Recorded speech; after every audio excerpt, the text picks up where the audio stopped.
Glória a Deus. Pode sentar, amados. E abra na sua Bíblia Efésios capítulo 6. Carta de Paulo aos Efésios. Efésios capítulo 6. Aleluia. Será a nossa leitura nessa manhã. Em oração. Glória a Deus. Vocês vão ler comigo, eu leio os versículos ímpares e todos vocês juntos leiam os versículos pares. Filhos, obedecei a vossos pais no Senhor, pois isto é justo.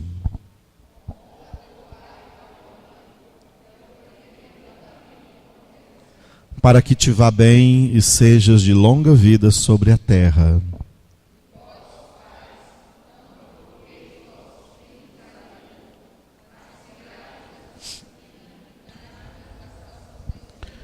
Quanto a vós outros servos, obedecei a vosso Senhor segundo a carne, com temor e tremor, na sinceridade do vosso coração, como a Cristo.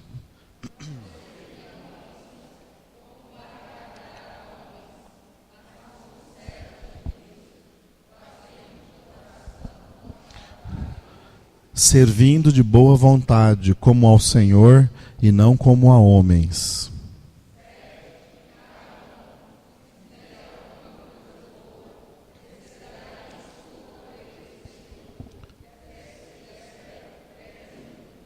E vós, senhores, de igual modo, procedei para com eles, deixando as ameaças, sabendo que o Senhor, tanto deles como vosso, está nos céus, e que para com ele não há acepção de pessoas.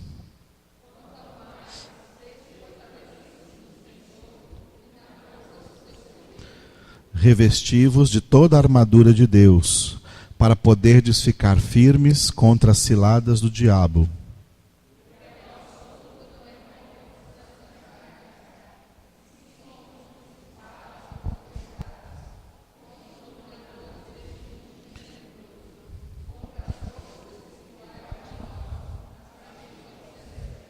Portanto, tomai toda a armadura de Deus, para que possais resistir no dia mau, e depois de terdes vencido tudo, permanecer inabaláveis.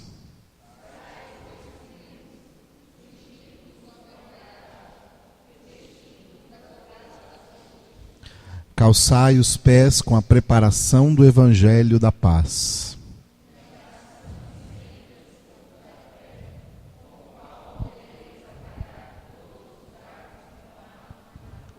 Tomai também o capacete da salvação e a espada do Espírito, que é a palavra de Deus.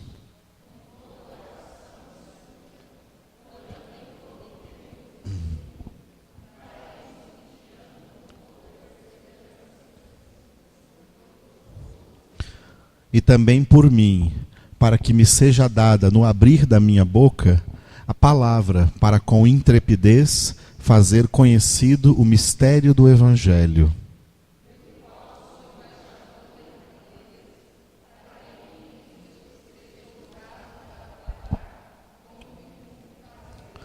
E para que saibais também a meu respeito e o que faço, de tudo vos informará Tíquico, o irmão amado e fiel ministro do Senhor.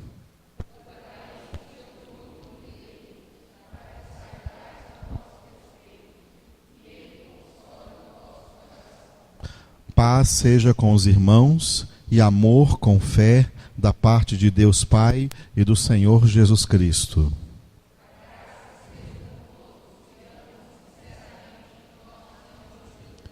Aleluia.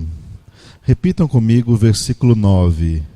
E vós, senhores, de igual modo, procedei para com eles, deixando as ameaças, sabendo que o Senhor, tanto deles como vosso, está nos céus, e que para com ele não há acepção de pessoas.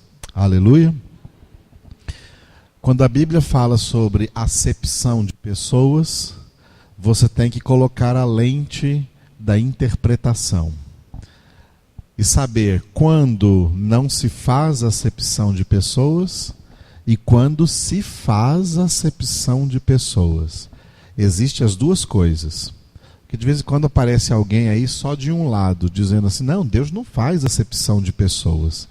Deus não faz acepção de pessoas em algumas coisas. Em outras coisas ele faz acepção de pessoas. Tá? Então, aqui está dizendo que Deus não faz acepção de pessoas quanto à vida civil, por exemplo. Tá? Quanto à vida civil. Quanto à vida civil, crentes ou descrentes têm os mesmos direitos e os mesmos deveres. Entenderam? Quanto à vida civil, todos os crentes têm que pagar imposto de renda, como todos os descrentes têm que pagar imposto de renda. Todos os descrentes têm que obedecer os sinais de trânsito, como todos os crentes têm que obedecer o sinal de trânsito. Se algum descrente descumprir a lei, cabe a ele as penalidades. Se algum crente desrespeitar as leis, cabe sobre ele também as penalidades. Aqui está falando, por exemplo, com os patrões, chefes de uma empresa, né? Que eles têm que se lembrar que para o Senhor, eles ou seus funcionários é a mesma coisa. Deus não faz aqui acepção de pessoas. Mas tem em outras coisas, Deus faz acepção de pessoas. Outra coisa que Deus não faz acepção de pessoas, Jesus falou isso. Deus faz nascer o sol sobre justos e injustos. Deus faz chover sobre justos e injustos. Até aí não há acepção de pessoas. Mas quando você pega em Malaquias, capítulo 4, está escrito assim da parte de Deus: vereis outra vez a diferença entre o que serve o Senhor e o que não serve o Senhor. Diferença é acepção. Deus faz acepção em alguns casos, aliás, em muitos casos. Isaac com Rebeca tiveram filhos gêmeos, Esaú e Jacó. O que Deus falou? Amei Jacó e aborreci Esaú. Fez uma acepção ou não fez? Há uma acepção. Então nós temos que saber interpretar dentro da Escritura quando Deus faz acepção e quando Deus não faz acepção. Quando ele faz acepção, está sendo justo e correto, e quando não faz acepção, também está sendo justo e correto. Nós temos que aprender a interpretar direito as duas coisas, quando Deus faz acepção e quando Deus não faz acepção. Amém?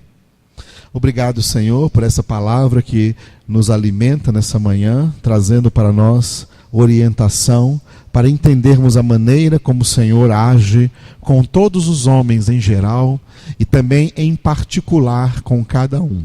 Te louvamos e glorificamos o Teu nome e que o Teu Espírito Santo nos ilumine a mente para entendermos profundamente a Tua santa palavra. Muito obrigado, Senhor. Te glorificamos e exaltamos o Teu nome. Aleluia. Glória a Deus. A Demara está aí, né? A Aline não, né? A Aline não veio hoje. A Aline, Ana Beatriz, também está na salinha? Ana Lúcia não veio. Antônio Marmo está aqui.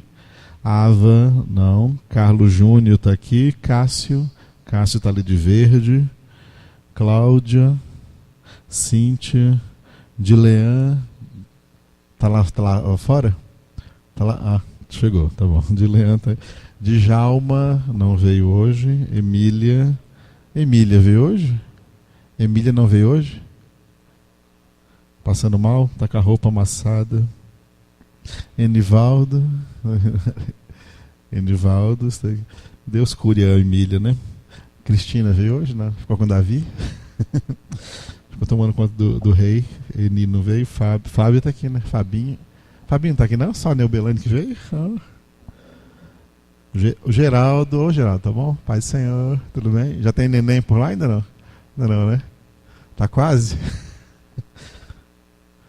Gilberto está aqui. Gisele está aqui. Igor. Jéssica estava ontem, mas não está hoje, né? João Diego, João Paulo. Jusilei, Juliana. Keila. Bom, se ela deve chegar ainda, né? Lohane. Marcos André. Marcos José, não. Maressa. Maria de Fátima, Maria Terezinha. As meninas vieram, Marina e Milena, né? Marlene, a Marlene tá aí. Michele, não vi a Michele. Ah, Michele, você tá aí. Milena, tá aqui, Milena Brandão. Mônica. Murilo, Natália. Neubelaine.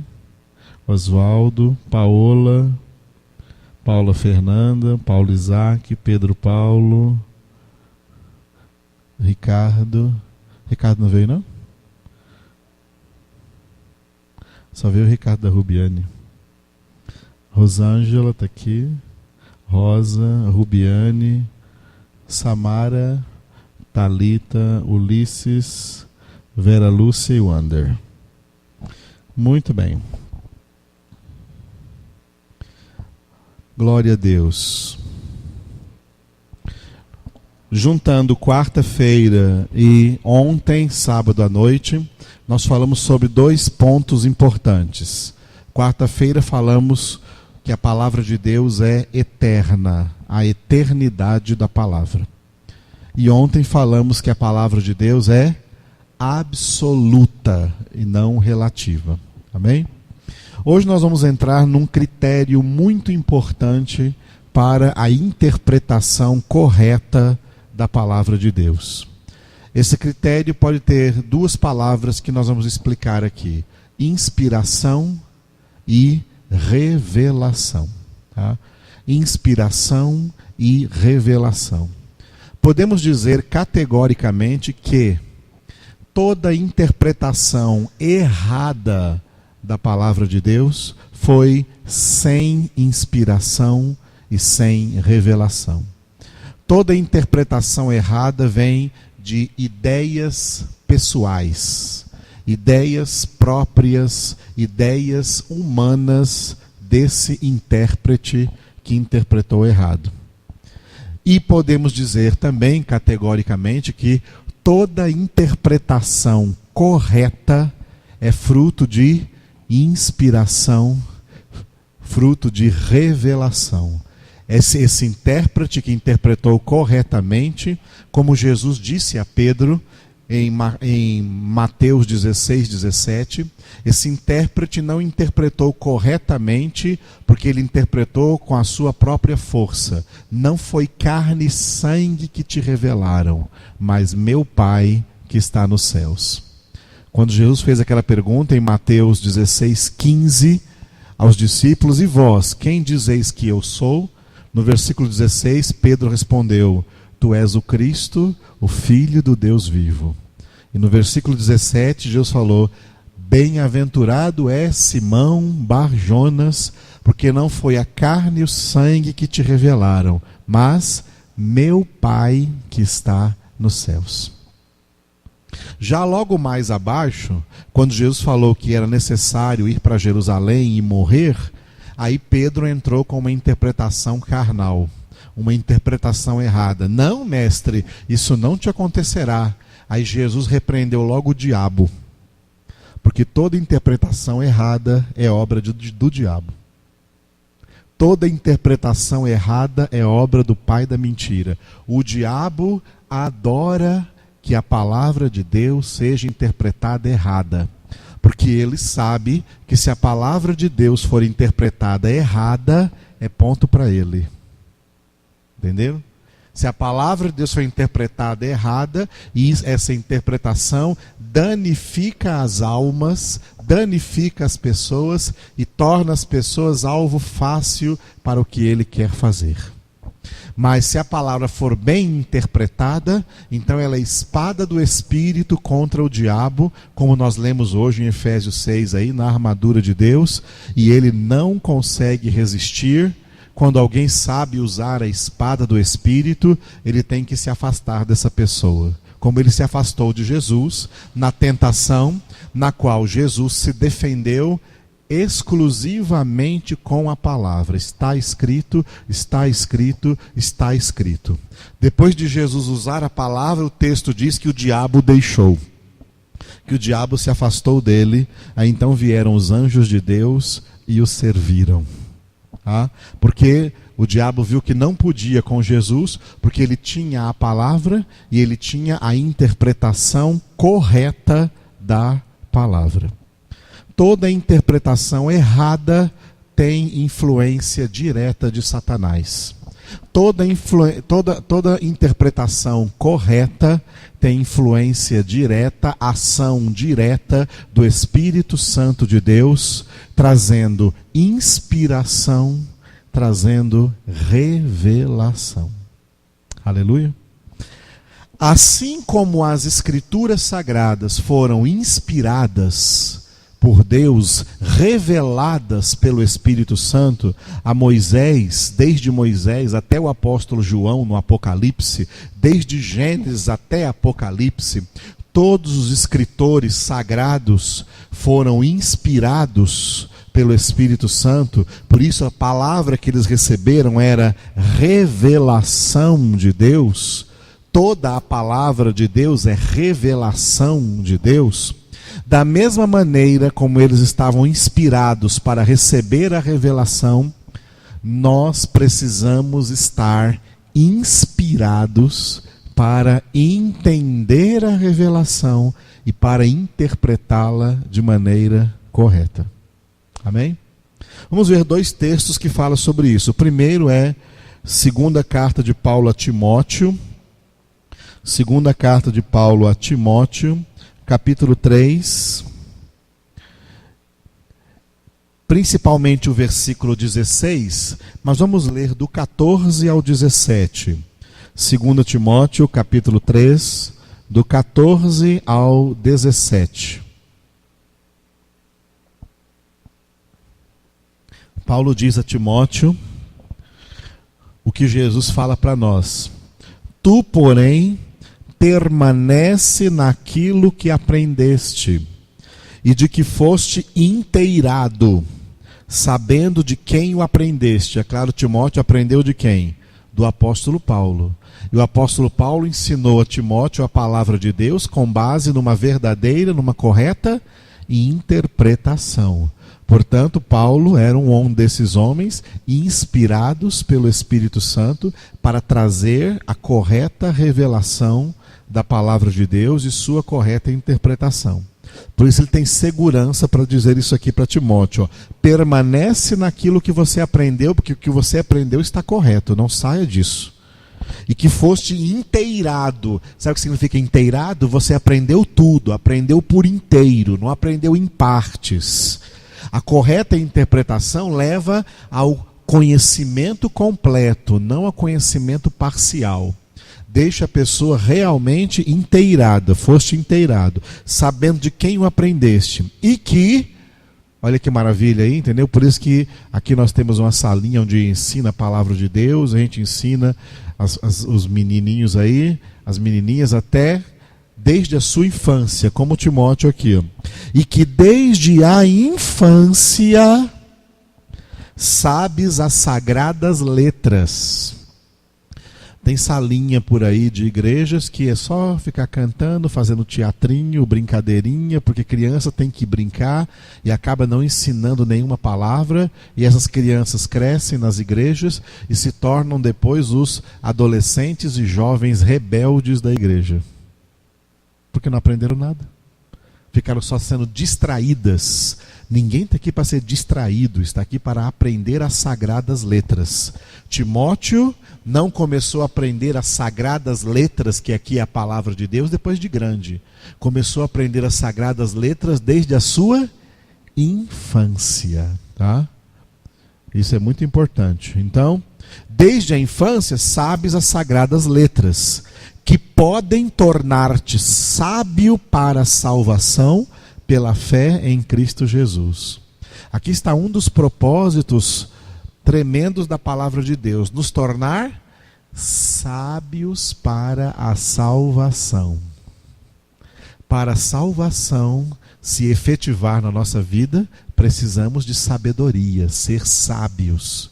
Por isso que Tiago fala, se algum de vós necessita sabedoria, peça a Deus, que a todos dá liberalmente e nada lhes impropera, e ser-lhe-á concedida.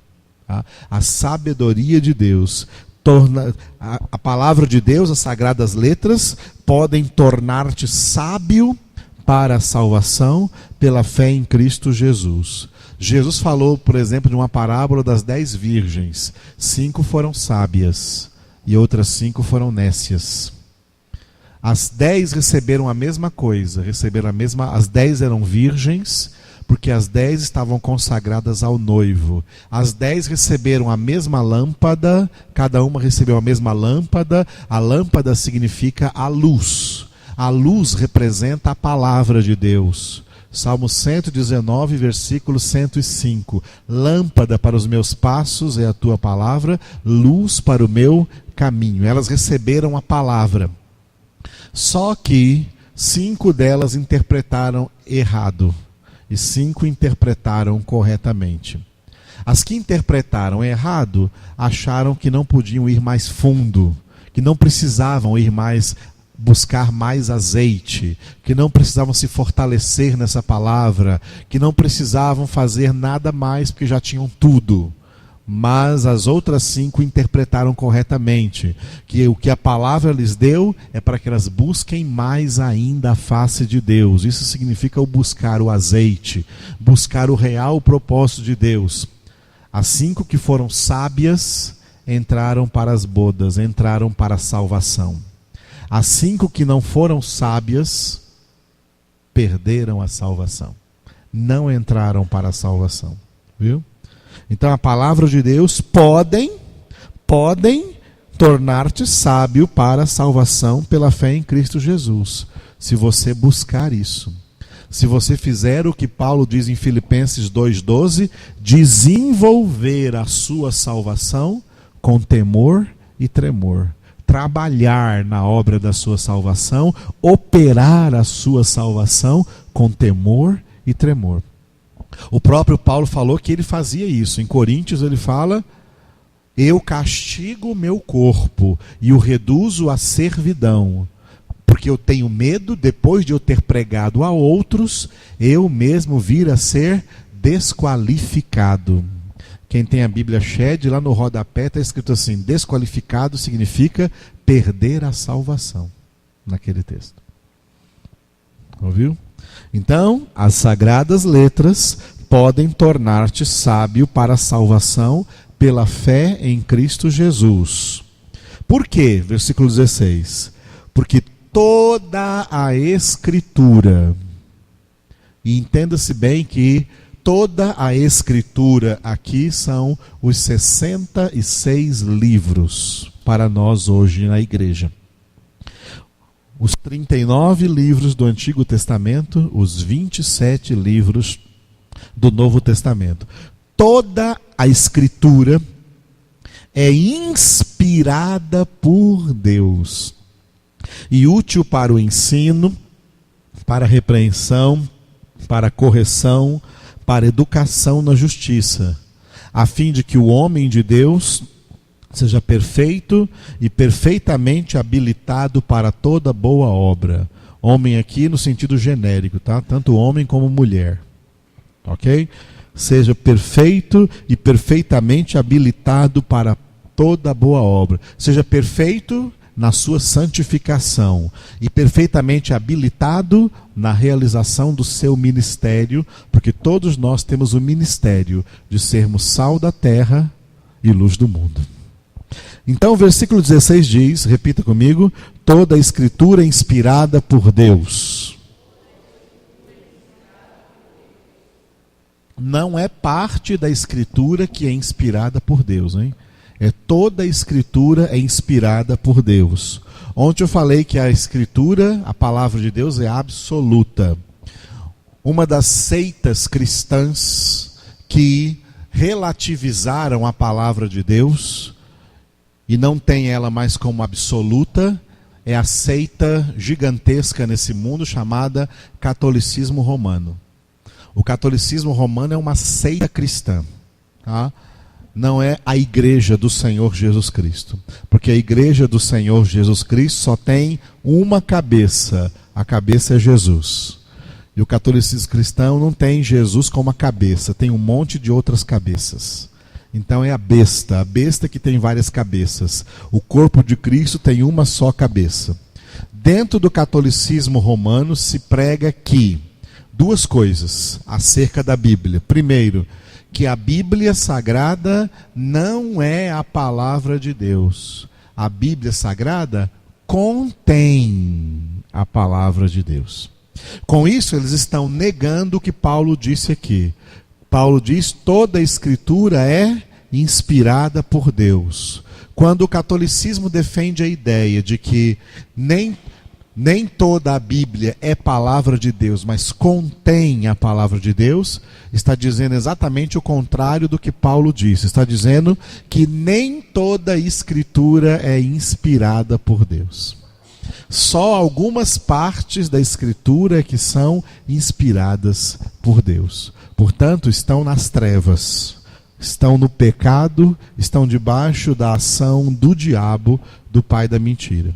E outra coisa, outro erro do catolicismo romano é: o catolicismo romano declara que a Bíblia Sagrada não é a única fonte de revelação de Deus.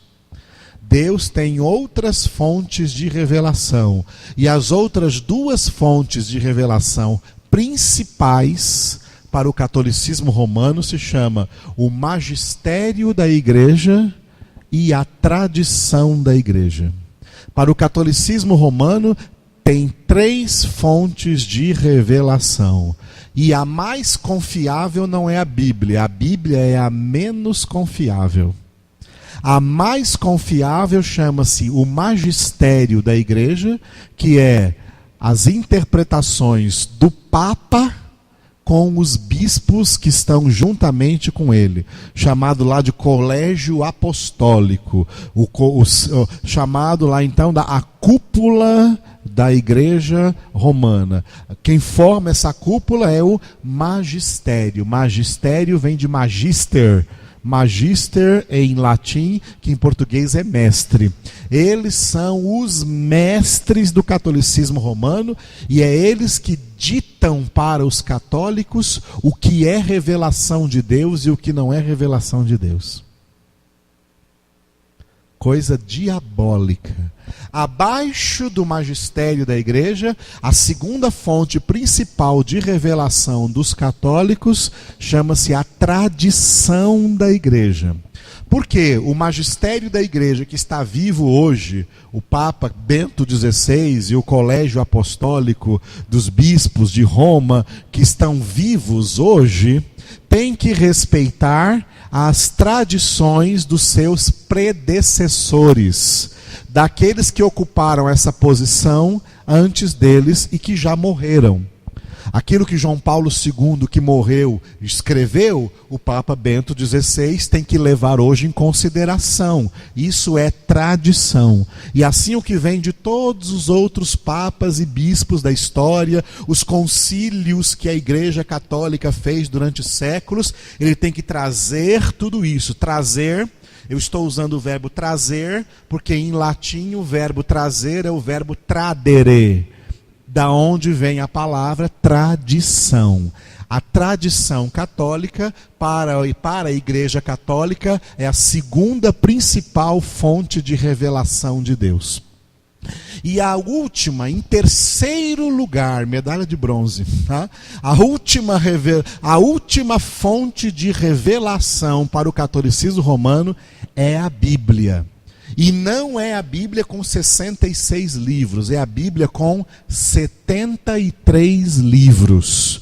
com 7 livros a mais e ainda os acréscimos no livro de Daniel. A nossa Bíblia, Daniel, tem 12 capítulos. Na Bíblia Católica, Daniel tem 14 capítulos. Tem 2 capítulos a mais.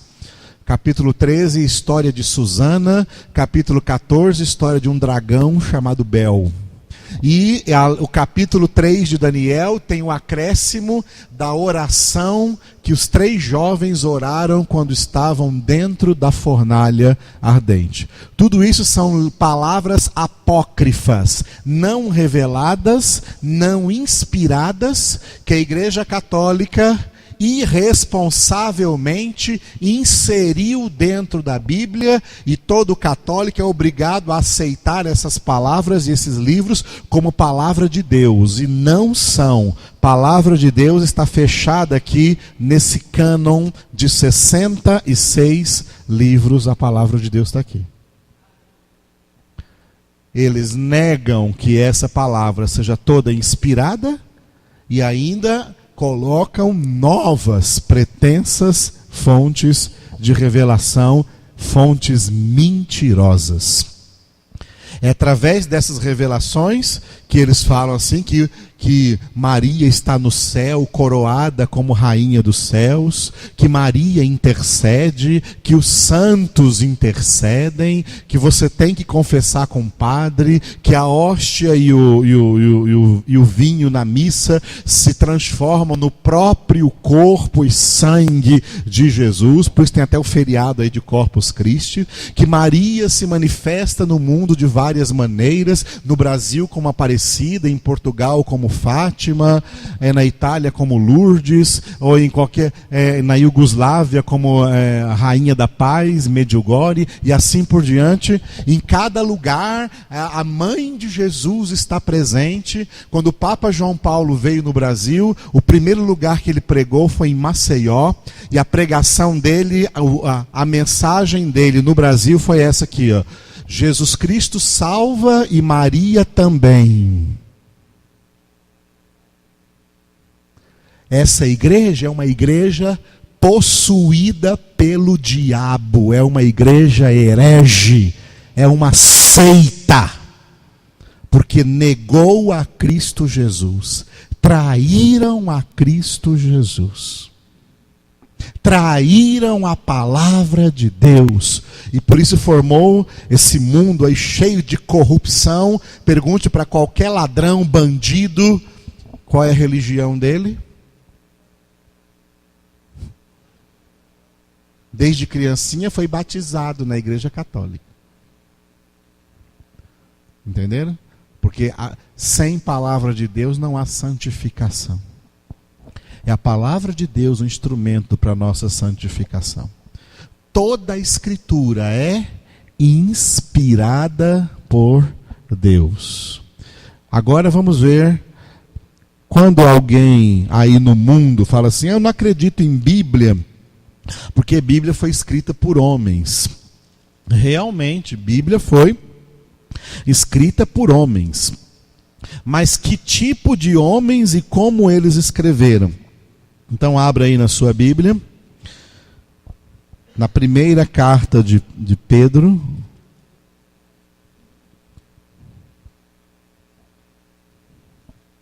Aliás, a segunda, tá? Segunda carta de Pedro. Estou em João aqui. Segunda carta de Pedro, capítulo 1, versículos. Vamos começar do versículo 19. Versículo 19, vamos ler até o 21. Segunda carta de Pedro, capítulo 1, versículo 19 até o 21. Temos assim, tanto mais confirmada a palavra profética, e fazeis bem em atendê-la, como a uma candeia que brilha em lugar tenebroso. O lugar tenebroso é o mundo, e a candeia é a palavra de Deus inspirada. Até que o dia clareie e a estrela da alva nasça em vosso coração, a vinda de Jesus. Sabendo primeiramente isto, 2 pontos. O que todo crente tem que saber primeiramente, em primeiro lugar, de maneira primordial, que nenhuma profecia da Escritura, tá? Não fique pensando em profetas das casas aí, tá? Que fica profetizando, eis que te digo, nada disso não. Não é essa profetada que tem por aí hoje não. E que as pessoas confundem, né? Ainda ontem em Goiânia, nós demos isso na aula de teologia lá em Goiânia, as pessoas confundem dom com ministério. Existe no Novo Testamento o dom de profecia. Mas isso não é ministério profético. Aqui está falando de profetas que receberam a palavra de Deus. Portanto, de profecia da Escritura. Nenhuma profecia da Escritura provém de particular elucidação. Que palavra difícil é essa? Provém de ideia própria.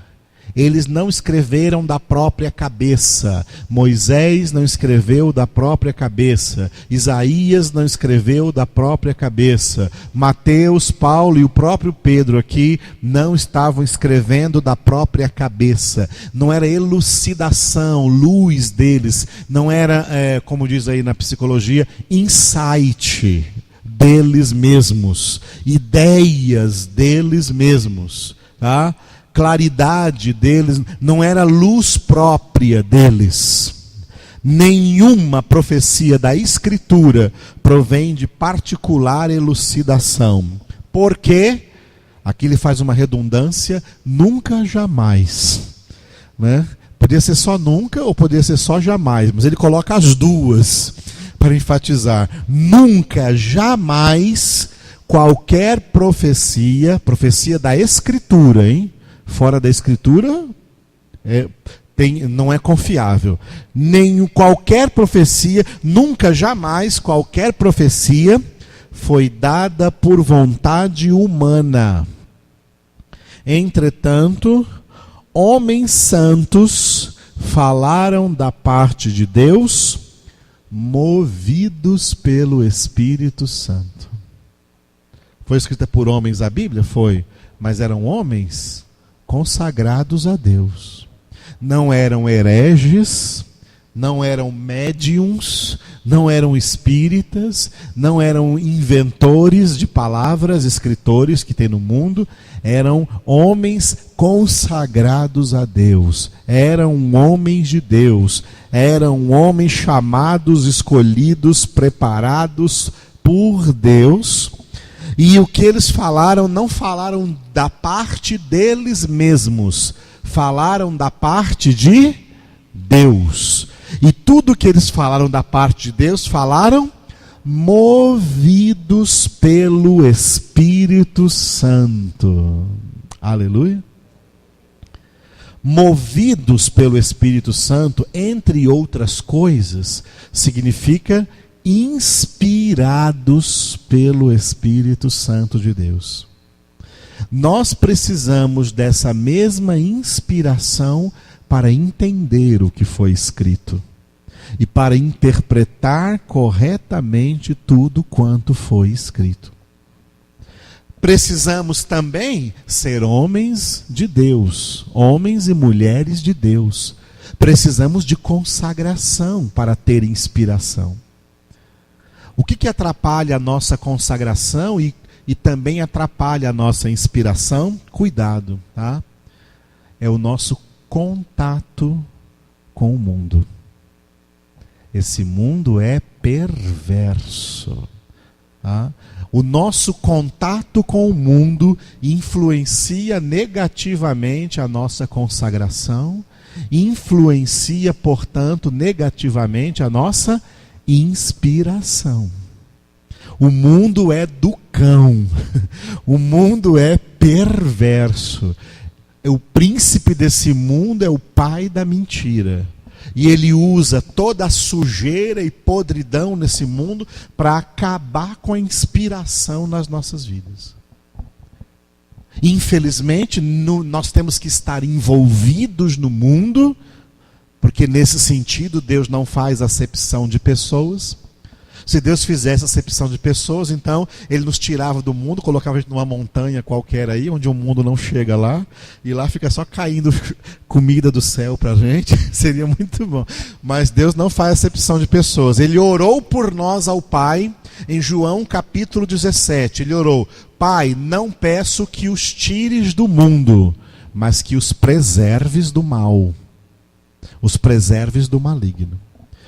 Através da palavra de Deus, através do nosso crescimento cristão, através da nossa santificação, através da nossa maturidade cristã, quanto mais maduros em Cristo nós formos, nós vamos aprender a viver sabiamente no meio desse mundo, não permitindo que o mundo nos influencie, mas sendo no mundo influenciadores.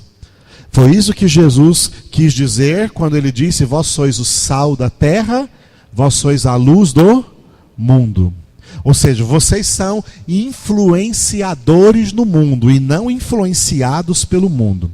O crente que ainda é influenciado pelo mundo, a sua consagração está baixa, a sua oração está baixa, a sua inspiração está baixa, a sua vida espiritual está baixa, a sua espiritualidade está baixa.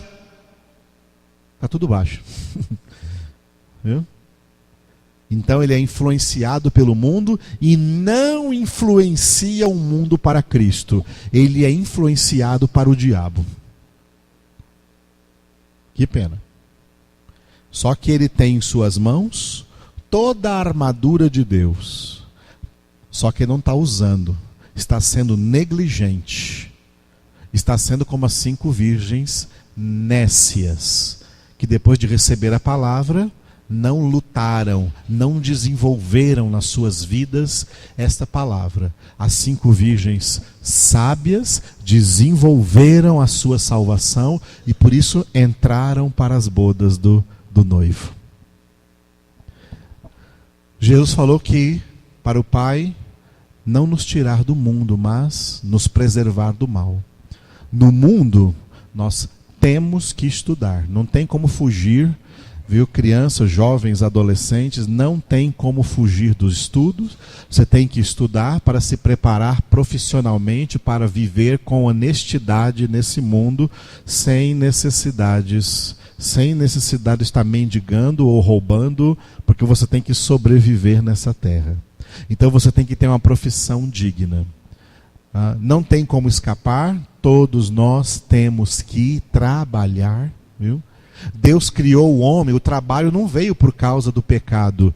Deus, antes do pecado, o homem já tinha que trabalhar. Adão teve que escolher o nome dos animais. Deus colocou ele no Éden para ele cultivar a terra e guardar.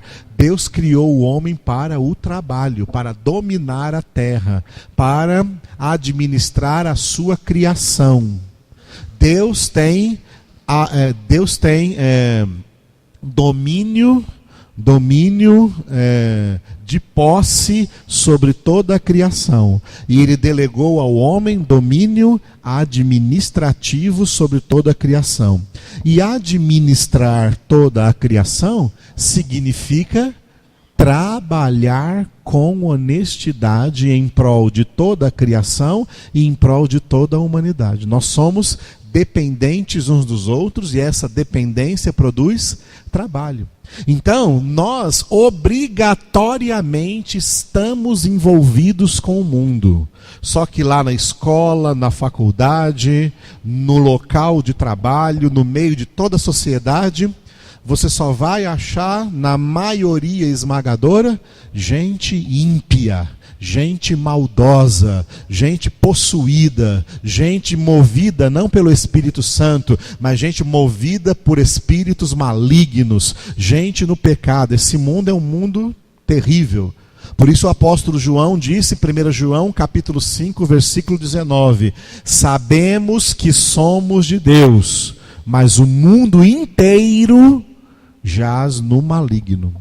E é no meio desse mundo que Jesus nos enviou. Eu vos envio como ovelhas para o meio de lobos. E Jesus falou assim, ó, o que eu digo, digo a todos, vigiai. Vigiai e orai para que não entreis em tentação. Porque o espírito, na verdade, está pronto, mas a carne é fraca. Vigiai e orai são duas palavras que Jesus usou ali em Mateus 26 para dizer para nós, ó, a única maneira de você enfrentar esse mundo e ele não te influenciar é buscando uma alta espiritualidade.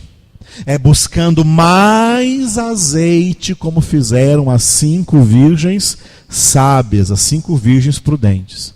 E onde você busca esse azeite? A fonte principal está aqui, ó. Você busca diretamente na palavra de Deus. Por isso eu cito bastante o homem do Salmo número 1, porque é isso que ele fazia. Ao invés de ficar perdendo tempo aí, andando no conselho dos ímpios, se detendo no caminho dos pecadores, se assentando na roda dos escarnecedores, o prazer dele, o deleite dele está na lei do Senhor, e na sua lei ele faz o quê? Medita de dia e de noite. É através dessa meditação que ele eleva a sua alma, que ele eleva a sua vida espiritual, que ele alimenta a sua vida espiritual. E dentro desse alimento quanto mais cresce a sua vida espiritual, ele vai ganhando experiência com Deus, ele vai ganhando experiência na oração, na adoração, na obediência, ele vai aprendendo a ser um vigilante que não dorme em serviço. Nós estamos na noite. Os crentes estamos como que na noite. Amanhã é quando amanhecer o dia, é quando Jesus voltar. Até Jesus voltar, nós estamos na noite. Durante a noite, o vigilante não dorme. Durante a noite, o vigilante vigia. Então nós estamos vivendo em tempos de vigília. Até Jesus voltar, nós estamos em vigília. Não nos deixemos adormecer, não nos deixemos distrair, não nos deixemos divergir do caminho do Senhor, porque é isso que o mundo faz.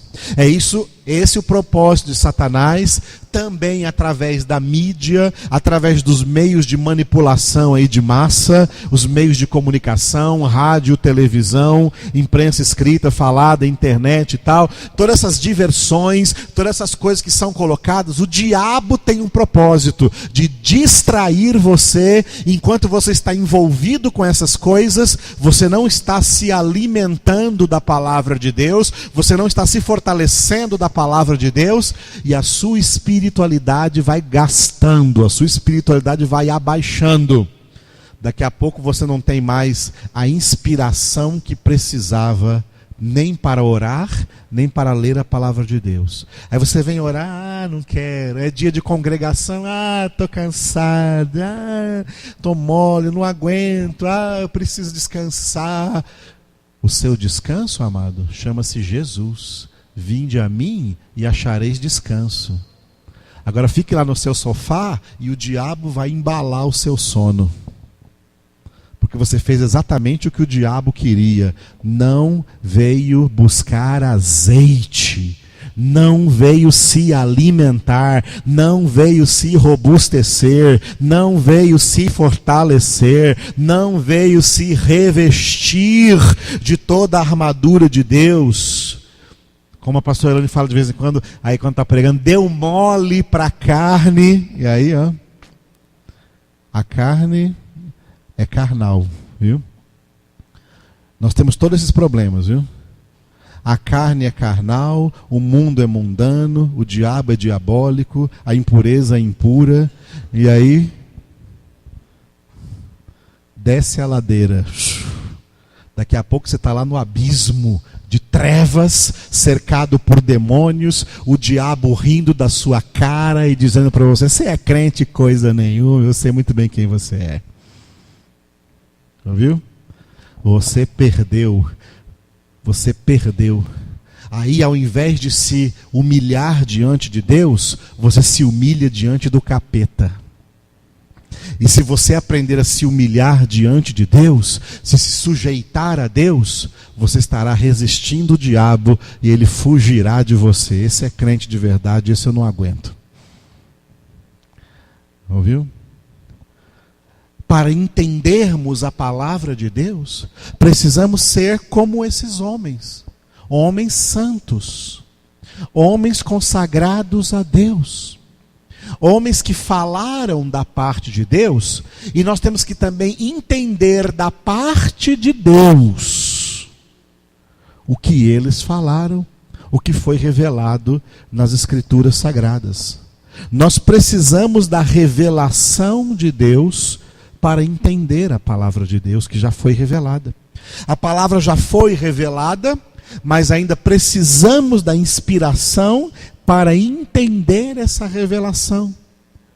É como se ela foi revelada a eles, mas também precisa ser revelada no nosso interior, dentro de nós. Foi revelada no interior deles, e eles colocaram por escrito. Agora nós lemos, e isso precisa ser revelado também no nosso interior. Vamos entender isso a partir de uma coisa que Paulo falou em Romanos, e que nós citamos bastante esse versículo, que é Romanos 10:17. Por onde vem a fé? Romanos 10:17. Romanos capítulo 10, versículo 17.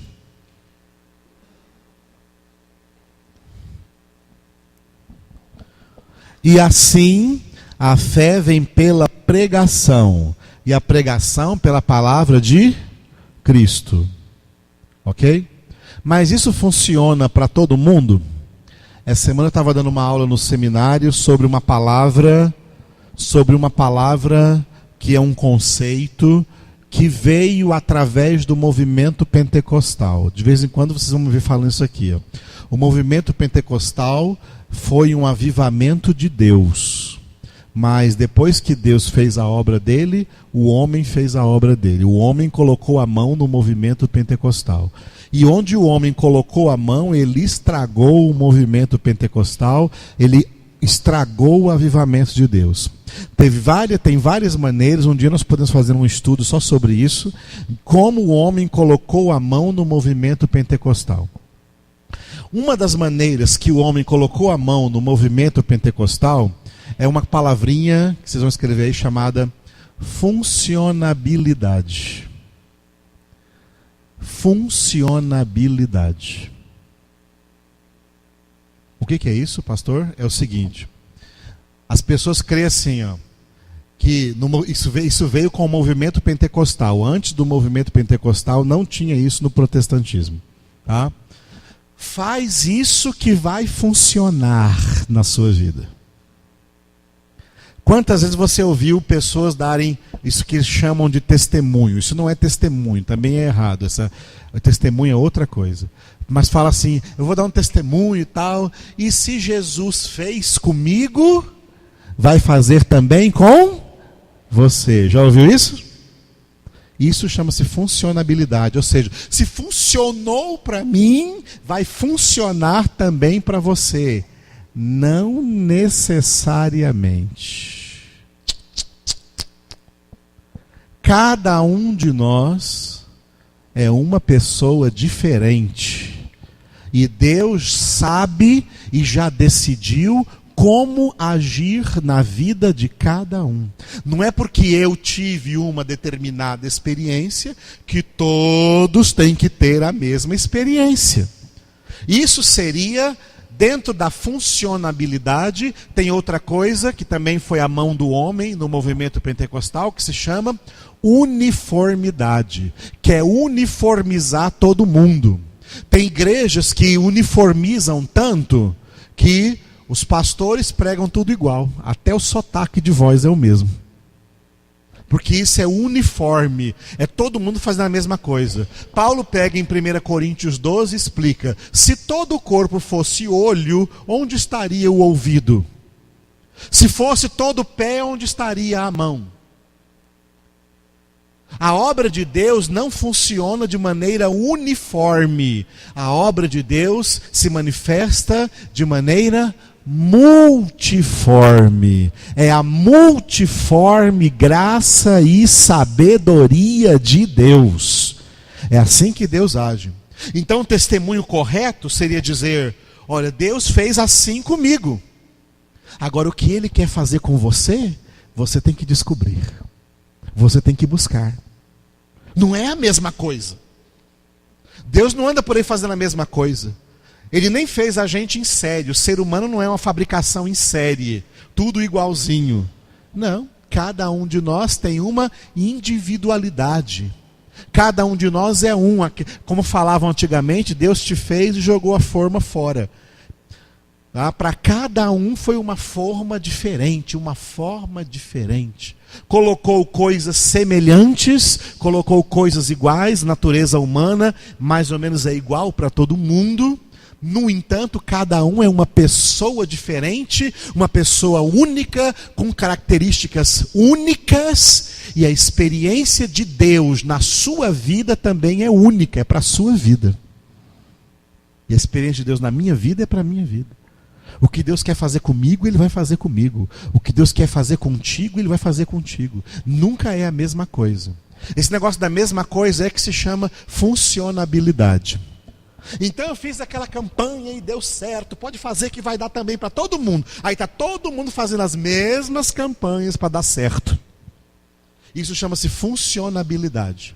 Deixa as pessoas fazendo as mesmas coisas, achando que funcionou para um, vai funcionar para outro. Quando Paulo disse aqui, a fé vem pela pregação e a pregação pela palavra de Cristo, ele não estava dizendo que isso ia ser uma coisa funcional, assim, tiro e queda. Pregou para alguém, esse alguém vai se converter. Funciona, esse alguém vai se converter. Não, não é isso que ele está querendo dizer. Porque a fé não vem porque a pessoa ouviu a pregação. Ela vem porque Deus deu o dom. Isso não vem de vós, é dom de Deus. Ele não dá a todos, Ele dá a quem Ele quiser. E o próprio Paulo cita que isso aqui não é uma coisa funcional. No versículo anterior, no versículo 16, quando ele cita metade do versículo do profeta Isaías. Mas nem todos obedeceram ao Evangelho. Ou seja, não é todos que vai ouvir que vai obedecer. Não é todos que vão ouvir que vão crer.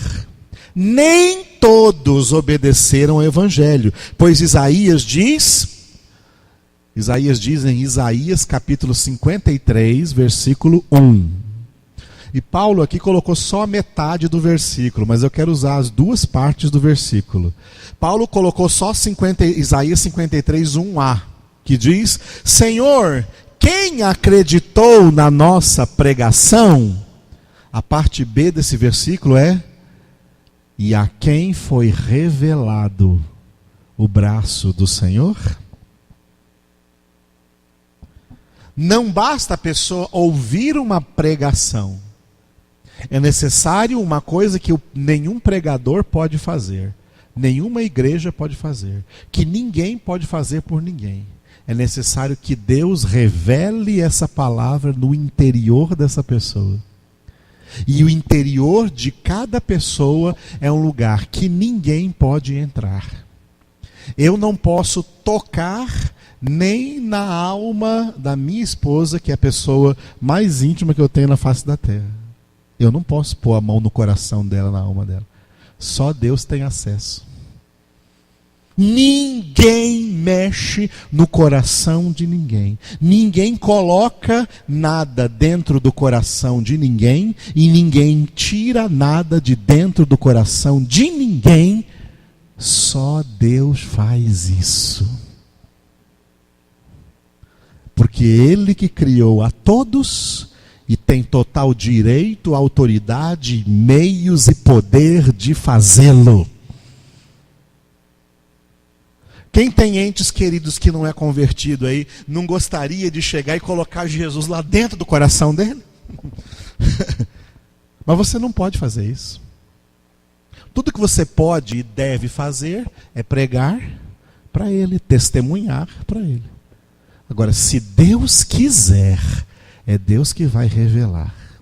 E quando Deus quer, e quando Deus age, não há ninguém e nada que possa impedir. Ele diz em Apocalipse: a porta que eu abro, ninguém fecha. E a porta que eu fecho, ninguém abre.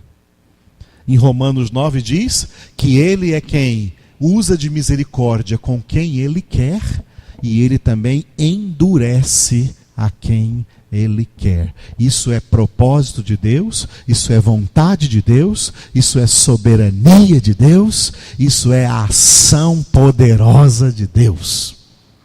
Se Ele abriu você, como Ele abriu Lídia, em Atos 16, quando Lídia ouvia Paulo pregando, por isso que Paulo escreve assim: a fé vem pela pregação, e a pregação pela palavra de Cristo. Quando ele pregou lá na beira do rio, em Filipos, e havia ali umas mulheres, o texto diz que o Senhor abriu o coração de Lídia. Das outras mulheres não abriu, mas ele abriu o de Lídia. E Lídia creu e foi batizada. Portanto, isso aqui não é funcionabilidade. Se fosse funcionabilidade, todas ali teriam crido pela pregação. Não é funcionabilidade. É algo gracioso, é algo planejado por Deus, é providência divina. Qualquer conversão é uma providência divina. E uma não conversão também é providência divina. Esse eu quero que se converta, esse eu não quero que se converta. Esse eu quero, esse eu não quero. Jacó eu amei, Esaú eu aborreci. Ponto final. E Deus é justo fazendo as duas coisas. Deus é tanto justo salvando, como é tanto justo condenando, porque Ele é a própria definição de justiça. A fé vem pela pregação, mas se Deus se revelar a essa pessoa e der a ela o dom da fé. Senão, essa pregação não vai surtir efeito. A pregação não é necessariamente para surtir efeito de conversão. A pregação é para servir de testemunho. Não importa se quem está ouvindo a pregação vai crer ou não vai crer. A nossa obrigação é ser testemunhas de Cristo Jesus. Agora, quem Deus vai converter, isso é com Ele, não é conosco. Portanto, amados, assim como para alguém se converter precisa de revelação de Deus no seu interior, para interpretarmos a palavra precisamos de revelação de Deus. Resumindo a aula de hoje então, em duas palavras, repita: inspiração, revelação. Quanto maior inspiração, maior revelação. A inspiração é o buscar o azeite de reserva. A inspiração vem do aumentar a sua espiritualidade. E como você faz isso? Meditando dia e noite na palavra de Deus. Fazendo como Paulo disse: enquanto você está nesse mundo, usa desse mundo só o que for estritamente necessário. Porque a figura desse mundo passa. Use o menos possível desse mundo. Por isso que Paulo fala: quem compra como se não comprasse. Ouviu? Quem possui como se não possuísse. Porque, como disse Jó, sem nada viemos, sem nada voltaremos. Ele está falando em termos de coisas materiais. Mas em termos de coisas espirituais, nós vamos levar aquilo que espiritualmente nós adquirirmos. Aleluia. Vamos levar o conhecimento, a sabedoria de Deus que adquirirmos através da sua palavra. E só adquirimos essa sabedoria se estivermos inspirados e criando uma condição tal que Deus revele para nós a sua palavra, explique para nós a sua palavra, e o fruto disso será uma interpretação correta. Amém? Maravilhoso, né? Aleluia. Obrigado, Senhor. Fique de pé para nós orarmos agora e agradecemos ao Pai. Aleluia, Senhor. Como nós somos felizes de poder estar na Tua presença, buscando a Tua face, buscando a Tua glória, buscando a Tua presença, elevando, Senhor, a nossa vida espiritual.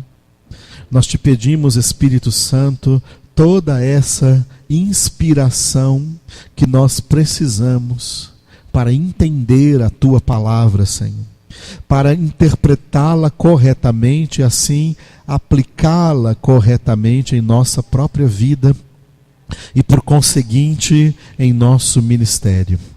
Nós te louvamos, Senhor, porque a Tua palavra é viva e eficaz, mais cortante e penetrante que qualquer espada de 2 gumes, que penetra até o ponto de dividir alma e espírito, juntas e medulas, apta para discernir todo pensamento, propósito e intenção do coração. Faz de cada um de nós, Senhor, como aquele homem do Salmo número 1, que não anda no conselho dos ímpios, que não se detém no caminho dos pecadores, nem se assenta na roda dos escarnecedores. Antes ele tem o seu prazer na lei do Senhor, e na sua lei medita de dia e de noite. Faz-nos assim, Senhor, também como árvores plantadas junto à corrente de águas, a água viva do Teu Espírito Santo, que dá o fruto do Espírito na época própria, cuja folhagem não murcha, e aí tudo quanto faz será bem sucedido, prosperará, porque o Senhor é quem dirige a vida, Senhor, dessa pessoa espiritual. Faz-nos de nós, Senhor, homens santos, mulheres santas, Senhor, filhos e filhas santos, movidos pelo Teu Espírito Santo, para entendermos corretamente a Tua palavra e aplicarmos assim na nossa vida, edificando a nossa casa, a nossa vida espiritual, sobre a rocha que é o Senhor Jesus Cristo, Teu Filho muito amado, o Teu Verbo eterno, a Tua palavra viva e eficaz. A Ti, Senhor, nos entregamos, a Ti, Senhor, nos consagramos. Põe a mão no seu coração, feche os seus olhos e repita comigo. Diga: Senhor Jesus, eu me consagro a Ti. Consagro meu corpo, minha alma, meu espírito, minha mente, minhas emoções, minha vontade, meu tempo, meu trabalho, meu estudo, meu dinheiro, meus bens, minha família, minha casa e o meu ministério. Eu consagro a Ti, Senhor, tudo que eu sou e tudo que eu tenho. Quero ser santo como Tu és santo. Quero me santificar a cada dia, Senhor, para cada dia mais receber mais inspiração e mais revelação da Tua palavra no meu interior. Por isso eu Te louvo. Obrigado, Jesus. Diga glória a Deus. Você acabou de pedir algo crucial que é da vontade de Deus para a sua vida. Aleluia. Em nome de Jesus. À noite, não se esqueça, à noite é a nossa